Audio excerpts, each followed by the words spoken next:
Kuantan.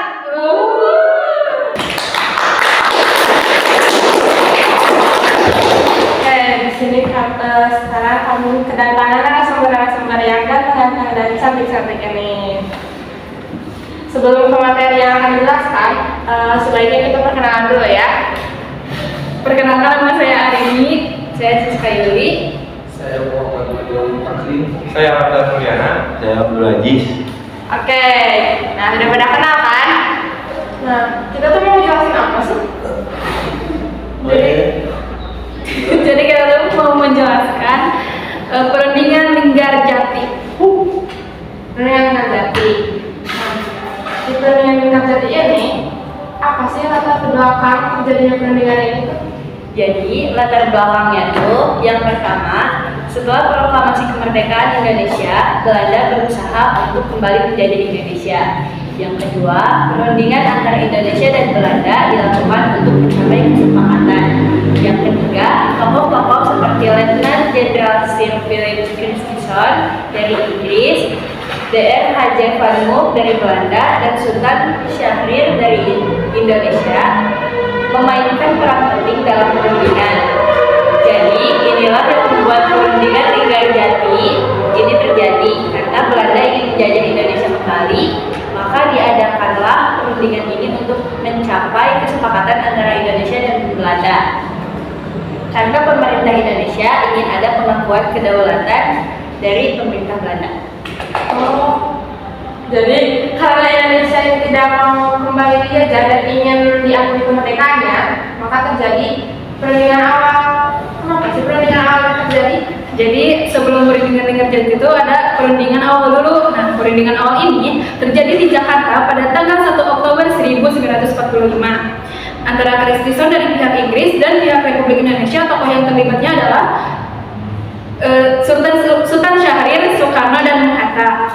Nah, perundingan ini Christison mengakui kekuasaan Republik Indonesia secara de facto atas Jawa dan Sumatera.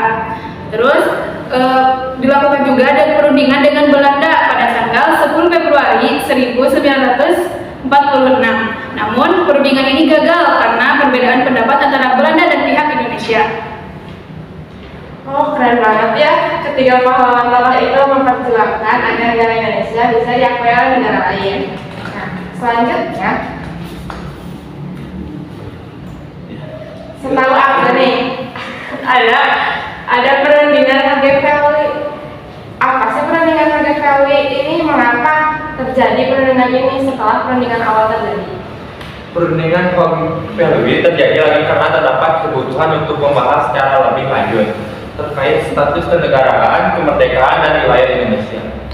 Perundingan ini merupakan lanjutan dari perundingan-perundingan sebelumnya yang menemui jalan buntu dan pihak Belanda mengingkari janji-janjinya seperti yang terjadi dalam perjanjian Red. Perundingan ini dilakukan pada 12 sampai 24 April pada tahun 1946 di Belanda. Tujuan utamanya adalah membahas status kewarganegaraan, kemerdekaan, dan wilayah Indonesia. Gagal karena perbedaan harapan antara Indonesia dan Belanda, dan Indonesia mengharapkan pengakuan kedaulatan sementara Belanda belum siap. Nah, setelah perundingan Harga Valley ini, apakah menjadi perundingan terakhir atau masih ada perundingan yang lain? Masih ada perundingan Linggarjati diadakan setelah perundingan OGVLW yang gagal dan menghasilkan perjanjian Linggarjati. Perjanjian ini ditandatangani pada 25 Maret 1947 di Istana Merdeka di Jakarta. Perundingan Linggarjati bertujuan untuk menyelesaikan perselisihan antara Indonesia dan Belanda, termasuk pengakuan kedaulatan Republik Indonesia secara de facto. Dilakukan pada 11 sampai 15 November 1946 di Linggarjati, Jawa Barat.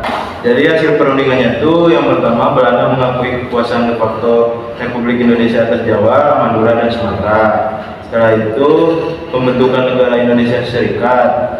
Terakhir, Uni Belanda dipimpin oleh Ratu Belanda yang keempat, dan Belanda ingin mengadakan konferensi Malino.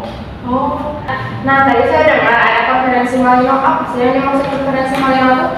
Konferensi Malino adalah sebuah konferensi yang diadakan oleh Belanda pada tanggal 15 sampai 25 Juli 1946 di Malino, Sulawesi Selatan. Tujuan konferensi ini adalah untuk membentuk negara-negara bagian di luar Jawa dan Sumatera yang di kemudian akan bergabung dalam bentuk negara federal Indonesia sesuai dengan keinginan Belanda. Konferensi ini dihadiri oleh berbagai tokoh dari wilayah Indonesia Timur dan menghasilkan kesepakatan untuk membentuk negara-negara bagian seperti negara Indonesia bagian Timur. Konferensi Malino merupakan dari upaya Belanda untuk melemahkan kesatuan Indonesia dan menerapkan konsep negara federal yang dapat mereka kendalikan.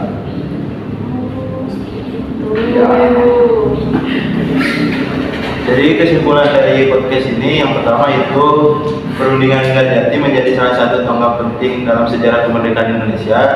Yang kedua, meskipun perjanjian ini dilanggar oleh Belanda, perundingan ini membuka jalan bagi pengakuan internasional terhadap kedaulatan Republik Indonesia. Nah, sekian dari podcast yang bisa kami sampaikan. Dan semoga materi-materi ini bisa jadi manfaat. Dan maaf apabila banyak kesalahan dari pengucapan ataupun materi yang diberikan. Sekian dari kami.